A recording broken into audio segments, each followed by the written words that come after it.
12 चेले जो थे वो अपोस्टल थे। अपोस्टल की मसा किससे रिलीज हुई? जीसस से रिलीज हुई। मेरी बात समझ में आ गया? और जो प्रोफेटिक मसा था, यानी जो प्रोफेटिक एनोइंटिंग थी, जो जितने सारे प्रॉफिट थे इनको गॉड डायरेक्ट चुनता था, वो डायरेक्ट होते थे गॉड के साथ। इसीलिए जीसस भी जो था, जीसस डायरेक्ट गॉड के साथ चुने गए थे। और ये पुराना नियम मतलब ये पुराना नहीं हो गया, ये न्यू नियम मतलब नए रूल नहीं आ गए। परमेश्वर सिचुएशन के अकॉर्डिंग काम करता है, परमेश्वर करता ही रहेगा। इसको लोगों ने नाम दिया पुराना नियम है, नया में से कुछ नहीं है। सारे परमेश्वर के नियम है, सारे एवरी टाइम फ्रेश है। हालेलुया। जो परमेश्वर के नियम है, जो परमेश्वर के रूल्स है, वो एवरी टाइम। लेकिन ये जो होली बाइबल है, बहुत सारे लोग इसमें खोए रहते, लेकिन होली बाइबल जो पवित्र बाइबल है, इसको बनाया जाता है कौन? इंडिया पर जो बनाते हैं उसको हम कहते हैं BSI। BSI इसका मतलब है बाइबल सोसाइटी ऑफ इंडिया, जो इन बाइबल को बनाता है, राइट? कि बाइबल कैसे पढ़ना है, किस तरीके से उसको ओपन करना है, किस तरीके से रीड करना है, ये ऐसे करके आप लोग उसको जान जाओगे। ये सारे उसके चैप्टर नंबर है, ये सारे को कहते हैं चैप्टर नंबर। फिर इसके अंदर जानने के बाद हमें मिलेगा वर्स। अभी जो नंबर की वर्स पढ़ना है वो आपका वर्स नंबर है, ठीक है? तो अभी बाइबल के अंदर और एक चीज हम सीखते हैं। तो ये सारे जो है जेनेसिस यानी उत्पत्ति, एक्सोडस निर्गमन, लेवी व्यवस्था, ये सारे पुराने नियम, यहाँ से यहाँ तक देखो पूरा, ये है नया। तो इसके अंदर एक जो चैप्टर है,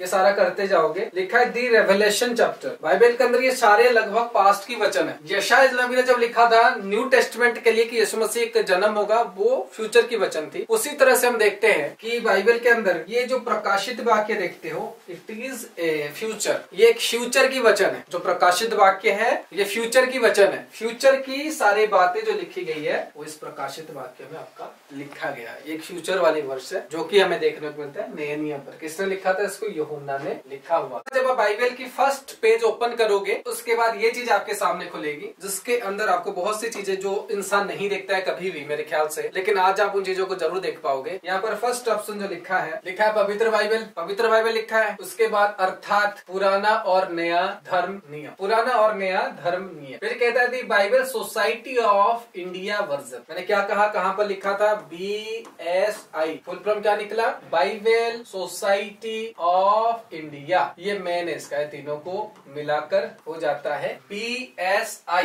फिर कहता है it is public and private reading, it is not to reading spirituality. लिखा है होली बाइबल, बट ये पब्लिक और प्राइवेट रीडिंग के लिए। यहाँ पे कहता है डिवोशनल स्टडी एंड मेमोराइजन। इसका मतलब पुरानी बातों को ताजा करने के लिए है और एक रिलीजन की एक बुक है। आ रहा है समझ में? यहाँ पर देखो क्या लिखा है, री एडिट बाइबल। समझ में आ रहा है मेरी बात? री एडिट बाइबल। क्या लिखा? Suited and public and private reading. इसका मतलब उसने कहा ये बुक है और इसको बनाया गया है पब्लिक लोगों के पढ़ने के लिए और पर्सनली पढ़ने के लिए। जब बहुत सारे लोग जो वचन में खोकर इसको उसको मतलब ये करने लग जाते हैं, बाइबल भी कुछ लोग गॉड बना दे। देखो यहाँ पर लिखा है री एडिट, यानी इसको एडिट किया गया है। क्या परमेश्वर की वचनों को आप एडिट कर सकते हो? नहीं कर सकते हो। परमेश्वर की जो वचन होती है हमेशा प्रेजेंट में। तो ओल्ड टेस्टमेंट में किसके बारे में लिखा गया है? गॉड और प्रोफेट्स के बारे में। परमेश्वर प्रोफेट्स के द्वारा काम करता था, कैसे करता था, किस प्रकार से करता था। तो वो सारी जो बातें हैं वो ओल्ड टेस्टमेंट में आपको देखने को मिलेगा। परमेश्वर ने मूसा के थ्रू से काम किया, परमेश्वर ने एलिया के थ्रू से काम किया, और वो परमेश्वर क्या क्या काम किया है, कैसे समंदर को 2 भाग किया, कैसे